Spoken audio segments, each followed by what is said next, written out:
Il n'y a pas de règle, c'est pas pareil avec le premier, le deuxième et le troisième. Puis tu t'habitues à un truc et puis pouf, c'est plus le même enfant. Elle ne fait ça qu'avec moi, jamais avec son papa. Parce qu'on lui a bien expliqué le truc de la séparation et que papa, on s'aime plus comme des amoureux. Poser des limites, c'est pas la fonction la plus marrante de la parentalité. C'est une angoisse de séparation, quelque chose qui s'est joué quand il était bébé. T'appelles pas si l'enfant a pas dit je me sens pas bien, j'ai envie de rentrer chez moi. Là, t'appelles. Bienvenue dans ce nouveau format On va tout partager. Aujourd'hui, on est ravis d'accueillir Aurélie Calais et Clémence Prompsy, qui sont donc psychologues cliniciennes et avec lesquelles on va pouvoir parler des émotions des enfants aujourd'hui. Juste pour présenter ce nouveau format, donc vous êtes nos premières invitées. On va tout partager. Initialement, c'est un groupe Facebook sur lequel la communauté des parents épuisés s'est rejoint. Aujourd'hui, c'est plus de 250 000 membres et 80 000 messages par mois. C'est beaucoup. et on a vraiment ressenti le besoin dans l'équipe de fournir des réponses à ces 80 000 messages qui peuvent être sur tous les sujets de la parentalité et sur lesquels nous, on était un peu démunis parce que nous ne sommes pas psychologues, typiquement. Et du coup, c'était important pour nous d'apporter des réponses à tous ces témoignages et de trouver à chaque fois les experts parfaits pour venir discuter des différents sujets et donc aujourd'hui des émotions qui peuvent traverser nos enfants et sur lesquels on peut être hyper démunis. Enfin, c'est quand même tout l'objet aussi de votre travail. Il me semble que sort ce mois-ci la boîte anti-crise pour les émotions. Ouais. Ça nous tenait vraiment à cœur de faire ce projet-là. Et surtout, ce qu'on trouvait chouette, parce que nous, on s'occupe évidemment des enfants, parce qu'on est un cabinet pour enfants, mais aussi des parents et de tout ce qui concerne la famille. Et c'est vrai que cette boîte, vous verrez, il y a toute une partie qui est dédiée aux enfants, mais il y a une partie aussi pour les parents, pour que nous aussi, on puisse parler de nos propres émotions à nos enfants. Qu'est-ce qu'on ressent, quels sont nos besoins et comment nos enfants peuvent nous aider vraiment à développer leur intelligence émotionnelle et développer un petit peu leur empathie vis-à-vis de nous, ce serait sympa. Donc la boîte, elle est composée d'un guide. On est ravis de voir ça sortir parce que effectivement, quand on est parent, la colère, la timidité, la joie, on est plutôt ravis, mais la jalousie, enfin voilà, ça peut être quand même dans le quotidien. Si on a en plus plusieurs enfants, difficile de gérer les émotions de chacun, quoi.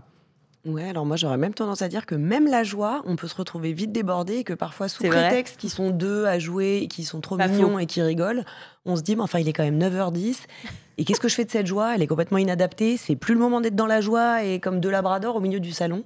C'est vrai. Et c'est vrai que nous on a quand même à cœur avec Aurel de faire en sorte que les parents aient du concret, rapide, efficace. Donc elle est énorme mais elle est quand même très rapide à utiliser et l'idée c'est aussi un condensé de livres sur la discipline positive, l'éducation bienveillante, parce qu'il y a tellement à savoir qu'aujourd'hui, voilà, on a essayé de faire quelque chose qui concerne les parents d'aujourd'hui, 2025, qu'on travaille ou qu'on ne travaille pas, qu'on sorte de l'école à 16h30 ou qu'on arrive à 20h le soir.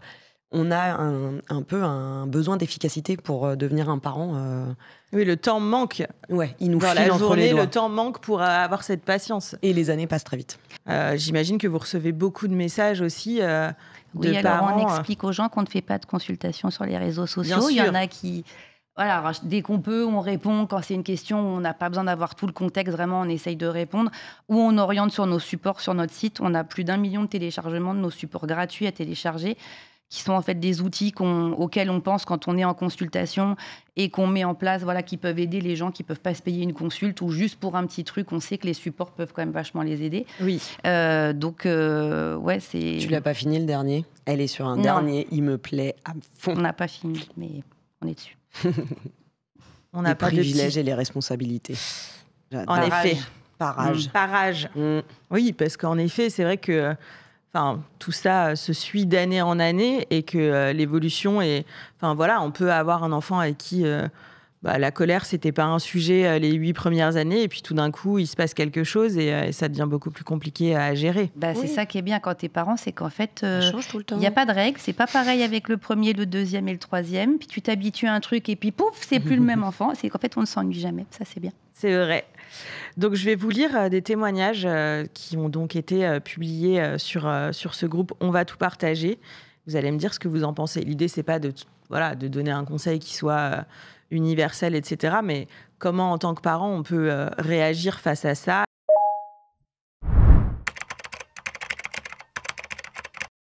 Le premier, donc, c'est sur la colère.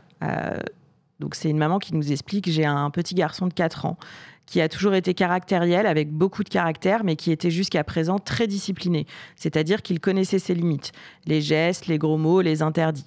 Il faisait ce que je lui demandais. Mon fils a toujours été très fusionnel avec moi et très câlin. Depuis 2 mois, c'est autre chose. On en parlait, ça peut vraiment changer du jour au lendemain. J'ai un enfant agressif, physiquement et verbalement. Il est capable de me dire que je suis méchante, qu'il veut une autre maman. Je l'embête, il lève la main, me fait des crises du réveil au coucher.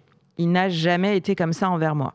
J'ai une sensation de cassure et me demande d'où vient cette colère et ce que j'ai pu faire ou ne pas faire. Je suis désemparée et très triste. Bon, on la comprend, la pauvre. C'est quand même un revirement un peu violent. Ouais.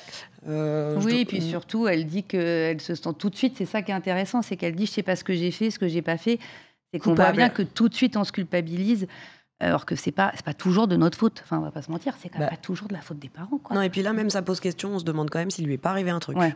Pour de vrai, c'est un tout petit peu trop soudain. Ouais. Alors, on entend qu'elle était probablement assez exigeante et qu'il y avait quelque chose qui roulait dans une forme de discipline assez stricte, dans lequel ils avaient trouvé leur équilibre tous les deux. Alors, elle parle pas du tout du papa, donc je sais pas quel est le format de la famille, parce qu'on a vraiment tous les formats au cabinet et c'est chouette comme ça.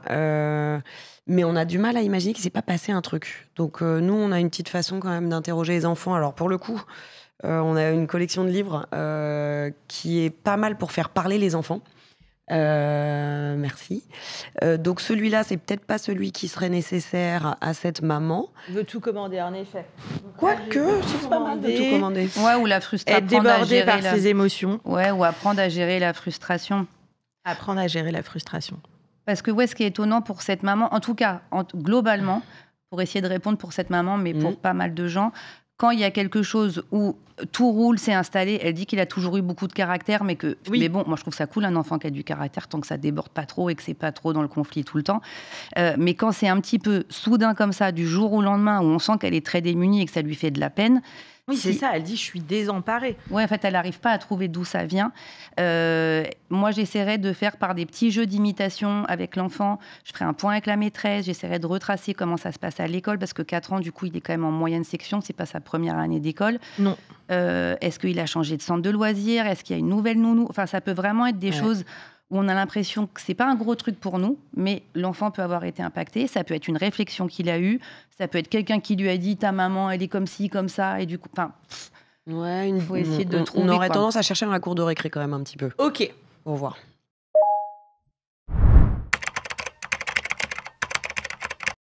J'ai un deuxième témoignage sur la colère. Donc là, il s'agit d'une petite fille de 3 ans. Ma fille de 3 ans est têtue. Elle ne m'écoute pas et n'en fait qu'à sa tête. Elle fait des crises de colère dans le parc, à la sortie de l'école, à la maison. Je discute avec elle et je lui fais plein de câlins et bisous pour la calmer. Mais des fois, ça devient compliqué parce qu'elle ne fait ça qu'avec moi, jamais avec son papa.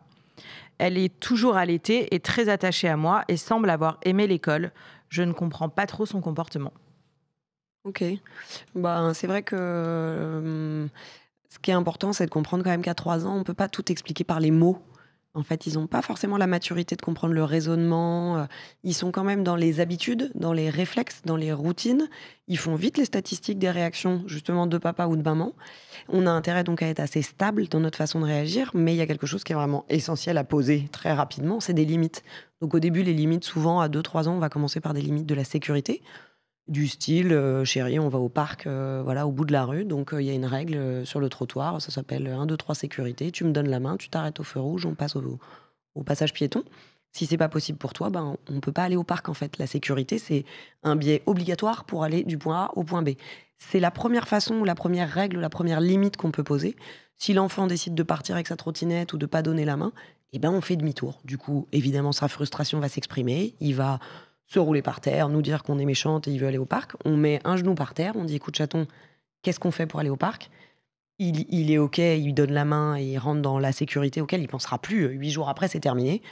S'il n'y arrive pas, on rentre vraiment à la maison. C'est un exercice qu'on peut pas faire pour aller à la crèche, mais c'est un exercice qu'on peut faire le week-end. Et donc, voilà. Donc pour moi, ça me semble important que cette maman, elle reste calme, avec une voix cool, mais que de poser des limites, c'est pas la fonction la plus marrante de la parentalité. mais elle est tellement essentielle Oui. qu'il faut commencer tout de suite, en fait, avec des trucs qui sont sains. Et comment on peut expliquer qu'un enfant agisse d'une certaine manière avec son parent et d'une autre avec le deuxième parent. Enfin, comment on explique ça, qu'il peut y avoir cette dureté avec la mère, mais pas avec le père? Souvent, on est quand même le plus dur avec son parent référent. Vraiment, sa figure d'attachement, c'est celle qu'on met le plus à mal. Hein, donc, c'est un peu dommage, mais c'est vrai. Et après, juste pour cette maman-là, je pense qu'elle dit qu'elle allaite encore sa fille. Donc, je pense qu'elle est encore dans un entre-deux de ce lien très fusionnel de poursuite de l'allaitement sur un enfant qui est en âge scolaire. Et c'est vrai que 3 ans, elle rentre à l'école, mais à côté de ça, elle garde ses trucs quand même de quand elle était plus petite, d'allaitement, de fusion avec sa maman. Donc, c'est possible qu'entre eux, je veux rester quand même petite dans cette fusion avec maman et l'allaitement. Et à côté de ça, j'ai des copains, j'ai à l'école, je m'affirme. C'est possible que, il y a un peu un truc qui s'entrechoque. Ouais, je pense qu'on est un peu sur 2 périodes qui s'entremêlent et ça peut expliquer aussi un peu ça, quoi. Très bien. Je vais passer à la jalousie. Alors ça, les familles d'enfants multiples connaissent bien, parce qu'en effet, c'est souvent les premières jalousies, c'est quand même entre frères et sœurs. Ça leur fait beaucoup de peine, surtout aux Oui. parents. Ouais, oui, c'est toujours un peu difficile. De voir les enfants, enfin tes enfants que t'aimes le plus au monde, qui arrêtent pas de se dire qu'ils se détestent et qu'ils s'engueulent tout le temps. Oui, puis on peut se remettre en question. Est-ce que j'en ai vraiment privilégié un? Est-ce que j'ai fait quelque chose, etc. C'est toujours un peu le biais de la parentalité de se remettre en question. Alors, des fois, c'est bien, et parfois, on le fait peut-être un peu trop.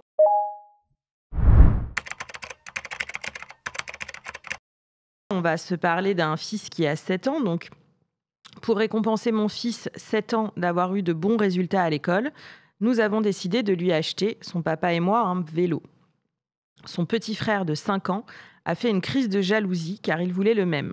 On lui a donc promis de lui offrir le mois suivant pour ne pas faire de différence.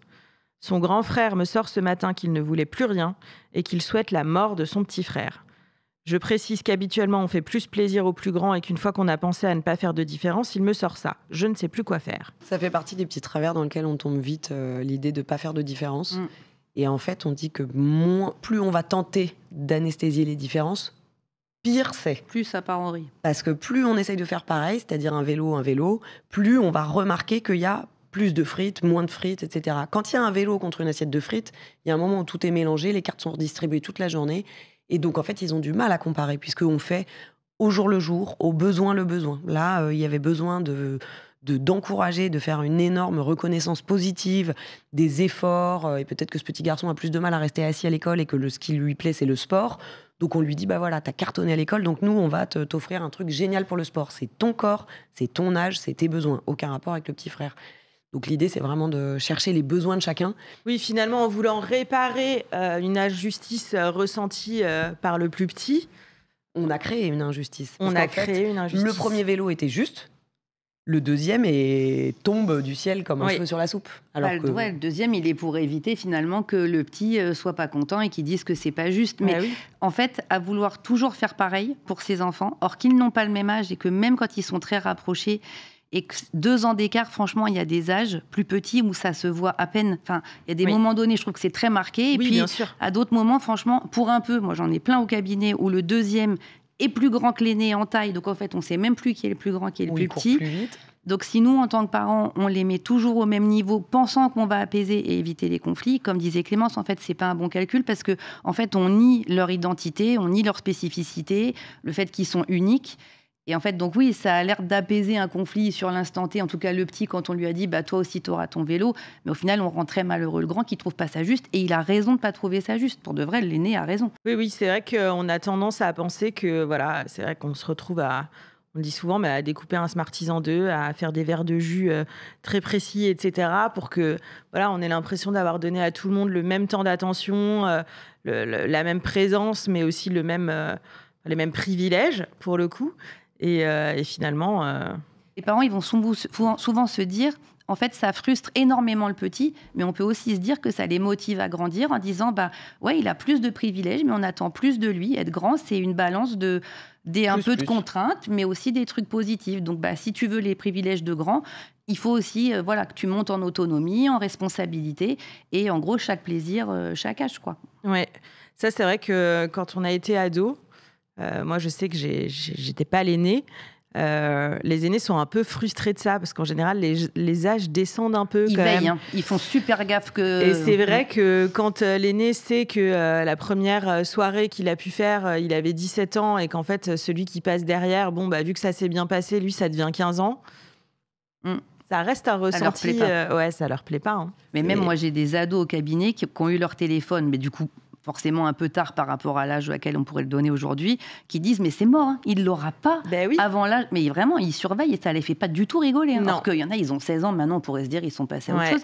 Pas du tout. Ils veillent que ce soit bien respecté. Oui, il y a ce truc de voilà, moi je suis passée par là. C'est pas de raison aussi, quoi. Ouais.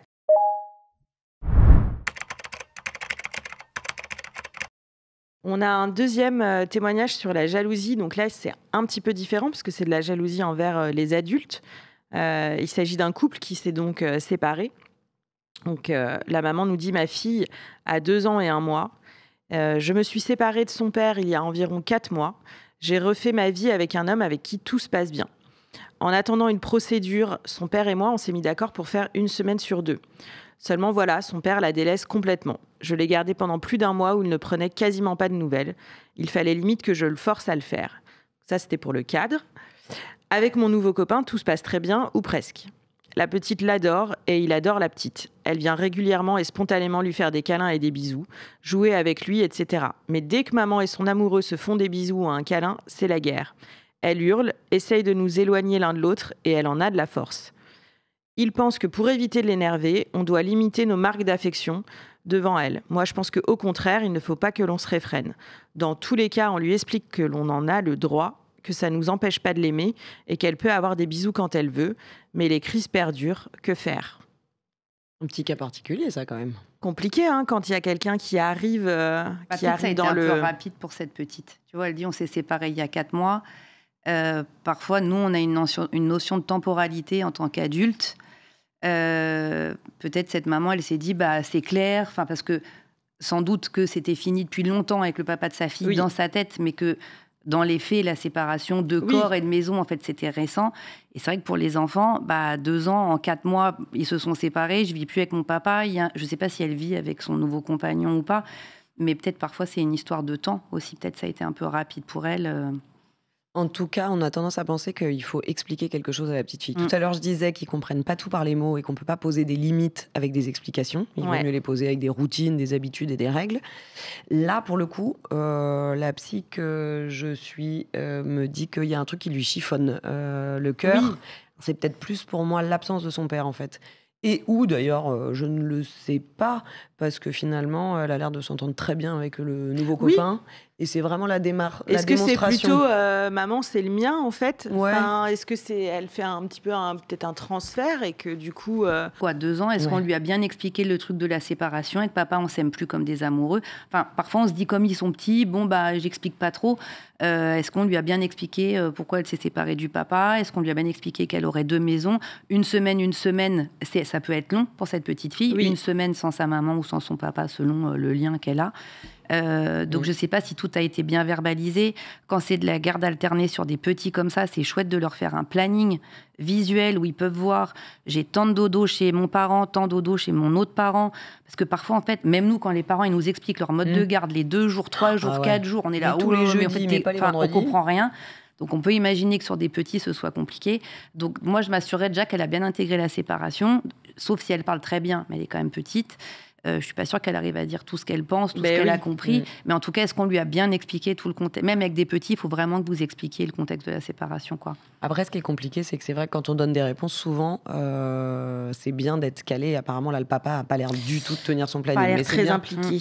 Non, mais c'est bien de répondre pour les autres parents où les gens s'y tiennent. C'est vrai que les enfants, ils aiment savoir où, quand, comment, quoi. Oui, c'est ça. Il faut un cadre assez clair pour tous. Plus rassurant.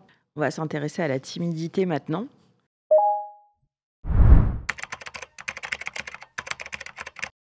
Donc là, on a une enfant un peu plus âgée. Ma fille de 10 ans est une petite fille très timide, angoissée, avec un grand manque de confiance en elle. Cela la rend parfois très colérique, uniquement avec ses parents et son frère, et agressive. Avez-vous des conseils qui pourraient l'aider à apaiser ses angoisses, abandon, séparation, peur de l'inconnu, et à avancer en confiance ? D'où ça peut venir sur voilà, avec les enfants. Bon, là, elle a 10 ans, mais d'où ça naît, en fait, ce manque de confiance? Comment on peut donner confiance à nos enfants? Alors, je crois que moi, avant de pallier et d'essayer d'améliorer ce qui ne va pas, j'aurais tendance à essayer de beaucoup faire de compliments à cet enfant. Elle a 10 ans, donc elle a vraiment une personnalité. Et sur toute personnalité un peu introvertie, on va avoir des qualités qui sont souvent attentionnées, créatifs, poétiques, observateurs, délicats, tendres. Vraiment poser des adjectifs qualificatifs sur nos enfants et sur leur personnalité plusieurs fois par semaine, le même, en lui prouvant et en lui disant, tu sais, l'autre jour, je t'ai dit que je te trouvais délicate. Eh ben, regarde ce que tu es en train de faire. Ça, c'est d'une délicatesse. Et tu te rends pas compte comme, dans ta personnalité, tu pourras t'appuyer là-dessus parce que tu peux faire des tas de choses avec la délicatesse. Parce qu'en fait, on ne peut pas être à la fois délicat et un gros comique bourrin doué en sport. Donc, on est... Oui. Tu vois ce que je veux dire? On est soit sur un pétale de fleurs, soit sur un autre. Donc, avant de réparer ce qui ne va pas ou ce qui est peut-être dû à une angoisse profonde, etc., j'aurais tendance déjà à mettre de l'eau et du soleil et de l'engrais sur ce que les parents peuvent déjà attraper et qui va très bien, parce qu'il y a forcément des choses qui sont chouettes chez elles. Bien sûr. Et la colère que ça provoque dans le cercle assez restreint, parce qu'elle nous explique que cette colère et cette agressivité, c'est surtout envers ses parents et son frère, donc c'est vraiment en famille. À la maison. Est-ce qu'il y a un relâchement de ce qu'elle arrive potentiellement pas à affirmer à l'école? C'est-à-dire que quand on n'arrive pas trop à s'affirmer, on arrive à la maison, on est avec les gens de confiance et... Ça, c'est toujours le cas. Même les petits... Pour les plus petits qui sont dans des relations amicales avec un copain qui veut toujours faire le chef et qui n'arrive pas à se positionner, ils arrivent à la maison et ils y arrivent bien à faire le chef. Ils ont besoin de reprendre le pouvoir sur ça et tout ça. Mais juste sur la timidité, moi, je voulais reprendre où, tu vois, même dans l'esprit des gens, ils vont toujours associer timidité et manque de confiance en soi. Il y a des gens timides. En fait, la timidité, ça a une connotation... Moi, c'est mes patients préférés, les patients timides. C'est mes consultes vraiment que j'aime le plus à faire. Parce que d'abord, si soi-même en tant que parent, on a été timide et qu'on l'a hyper mal vécu, qu'on s'est dit, moi, j'ai pas pu me faire des copains, j'ai pas pu faire des trucs. Enfin, en gros, ça m'a pourri toute ma vie d'être timide. Ça va être notre pire angoisse qu'on va projeter sur nos enfants en disant, j'espère qu'il va pas être timide comme moi. Et du coup, au moins de premier un peu signe d'inhibition qui peut juste être c'est de la nouveauté, j'ai besoin d'un petit temps d'adaptation, on va tout de suite se dire ah non, il va être timide comme moi, galère. Et en fait, du coup, on va projeter, on va alimenter ce truc-là, cette croyance, cette crainte qu'on a. Il y a beaucoup d'enfants, mais même d'adultes, qui sont timides et qui ne manquent pas de confiance en eux. Après, on peut accepter qu'on peut avoir un caractère qui est plus inhibé, plus en retrait. Comme disait Clémence, il faut faire des compliments, mais on peut avoir tendance, quand on a un enfant timide, on pense qu'il n'a pas confiance en lui, on va le surcomplimenter tout le temps. Et on va pas toujours être juste dans nos compliments parce qu'on se dit, comme je sens que ça va pas trop, j'en fais des caisses. Mais du coup, on n'est pas honnête dans nos compliments. Donc à la fin, les petits, ils savent très bien que on me dit que ça, c'est génial, mais dans le fond, je sais que ça, c'est pas génial. Donc vraiment, soyez hyper juste. L'exemple que donnait Clément, c'est bien, c'est-à-dire de vraiment de partir de choses hyper factuelles, très détaillées, pour qu'ils sentent que c'est pas un compliment comme ça qu'on a pris au pif, quoi. Ouais, le plus important, pour moi, c'est vraiment de complimenter ce que tu es et surtout pas ce que tu fais. Parce que c'est vrai que dire « je suis fière de toi, regarde, tu vois, t'as réussi à faire ça ». Dans le fond, ça veut dire si t'avais pas réussi, j'aurais pas été fière. Il y a une espèce de dénégation un peu planquée, et une espèce de culte un peu de la réussite, tu vois. Alors que de dire « j'observe quand même que t'es vachement ça, t'es quand même super déterminé, même quand t'es de mauvais poil d'ailleurs, t'es quand même vachement déterminé comme personne. Tu lâches rien ». Tu sais ce que c'est quelqu'un de déterminé ? C'est quelqu'un à qui il peut rien arriver parce qu'il lâche jamais prise, il baisse pas les bras, etc. Ça t'appartient en fait. On te dit pas, du coup, le parent met pas sa fierté en jeu dans le truc. Tu vois ce que je veux dire ? Oui. Voilà. C'est vrai qu'on a vachement tendance, et du coup, moi-même, là, je suis en psychothérapie, du coup. Profite, on est là. Ouais. Je me dis, c'est vrai que je fais beaucoup de compliments à ma fille, etc., mais que je vais plus facilement, complimenter ce qui a été fait. Alors, je lui dis aussi qu'elle a plein de qualités, etc., mais c'est vrai qu'on c'est un biais, on tombe dedans très facilement, de dire bravo, t'as réussi à faire ça, etc., t'as été courageuse, tu regarde. Peux en faire de temps en temps, tu vois, sur un mur d'escalade ou le premier jour du vélo. Oui. Je veux dire, on va pas bouder non plus notre plaisir, mais... Puis alors, moi, je suis très manipulatrice. J'ai quand même posé des compliments qui m'intéressaient un peu chez moi. Genre, c'est fou ce que vous êtes ponctuel.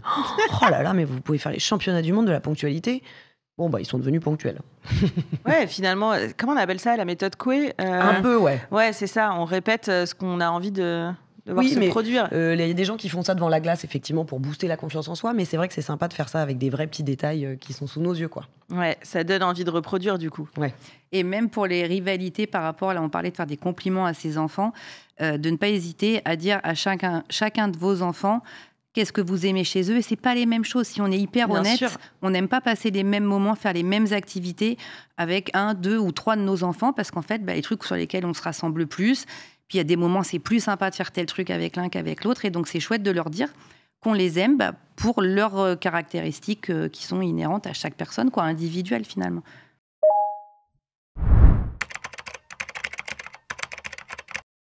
Dernier témoignage sur la timidité. Donc là, on est sur une famille avec 3 enfants. J'ai 3 enfants de 7, 5 et 2 ans.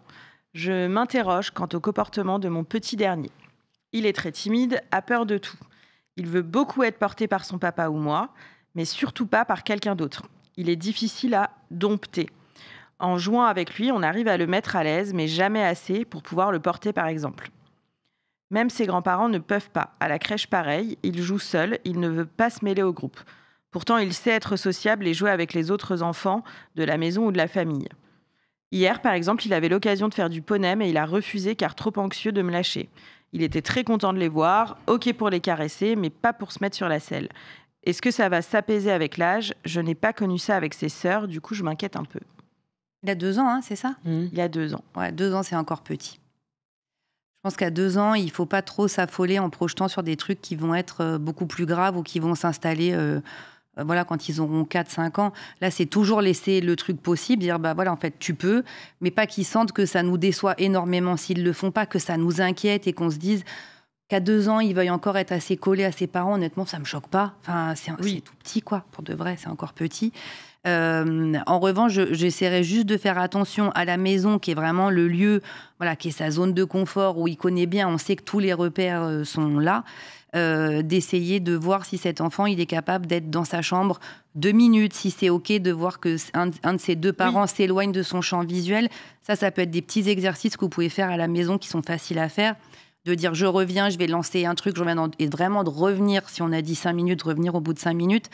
Si jamais c'est complètement impossible, je ne sais pas si le sommeil se passe extrêmement bien pour cet enfant. Je ne suis pas sûre que les endormissements se fassent en 30 secondes, mais d'essayer vraiment de faire des petits exercices pour que ce soit OK pour l'enfant dans sa maison. S'il n'y arrive pas à la maison, de ne pas être sur un contact visuel ou auditif plus que 5 minutes et on sent que c'est la panique, je ne tenterai même pas le poney. Honnêtement, il faut d'abord bosser à la maison.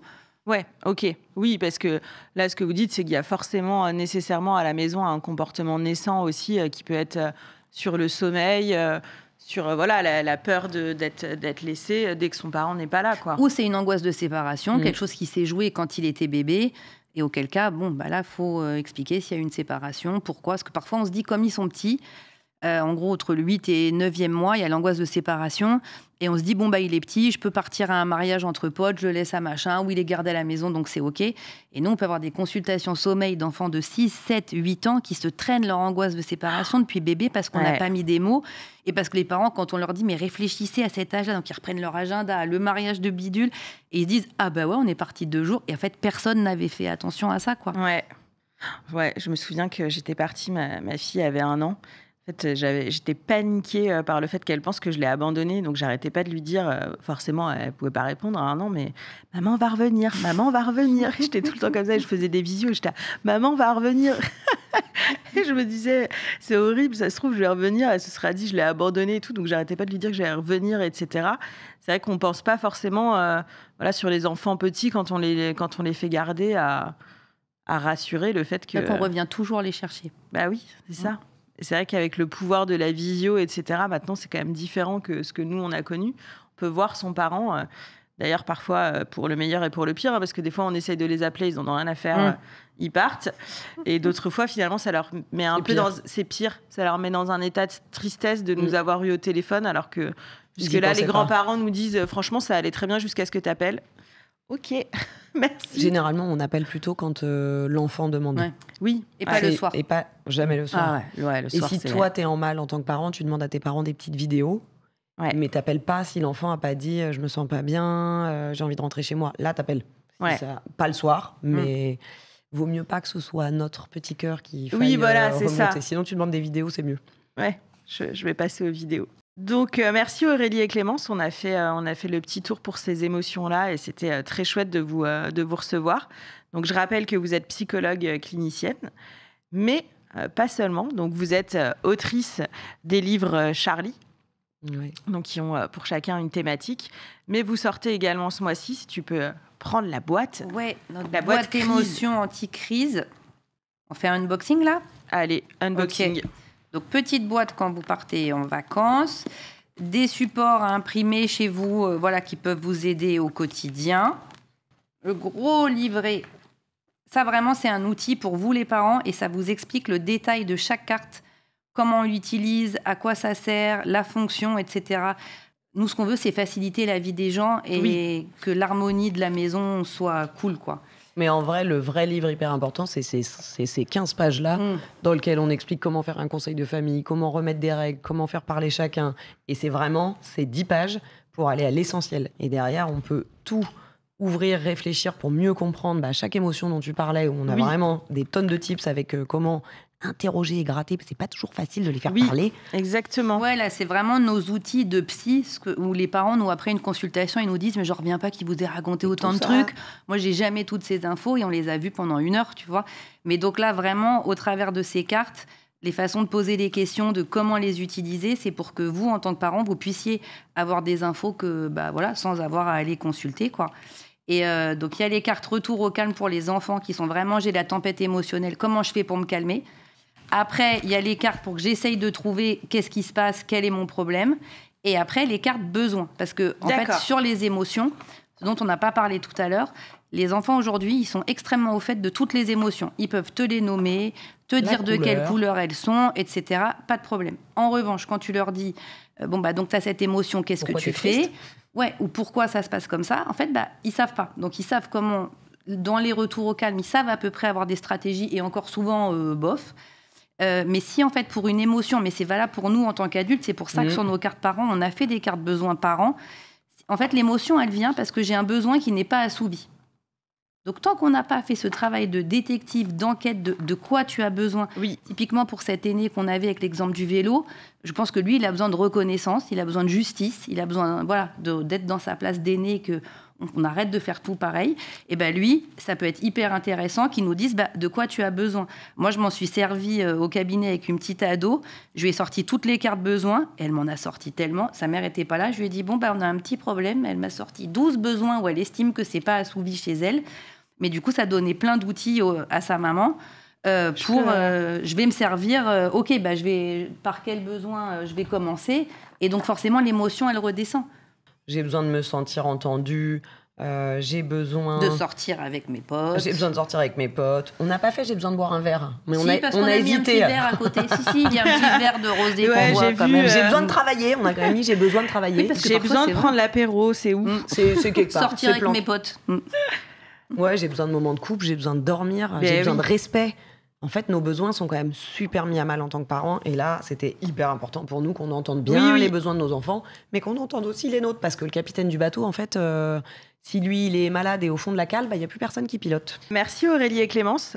C'était très chouette de vous avoir reçus.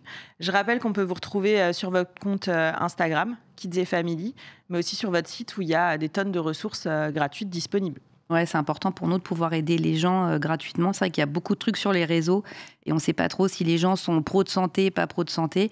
Voilà, nous, on est diplômés, on est des vrais psychologues et donc on fait des choses utiles pour les gens dont ils peuvent se servir gratuitement chez eux. Et donc, si ça peut les aider, on est très contente. On a envie de toucher un maximum de gens. Voilà, solidarité, parents. On en a bien besoin. Merci. Merci à toi de nous avoir invités.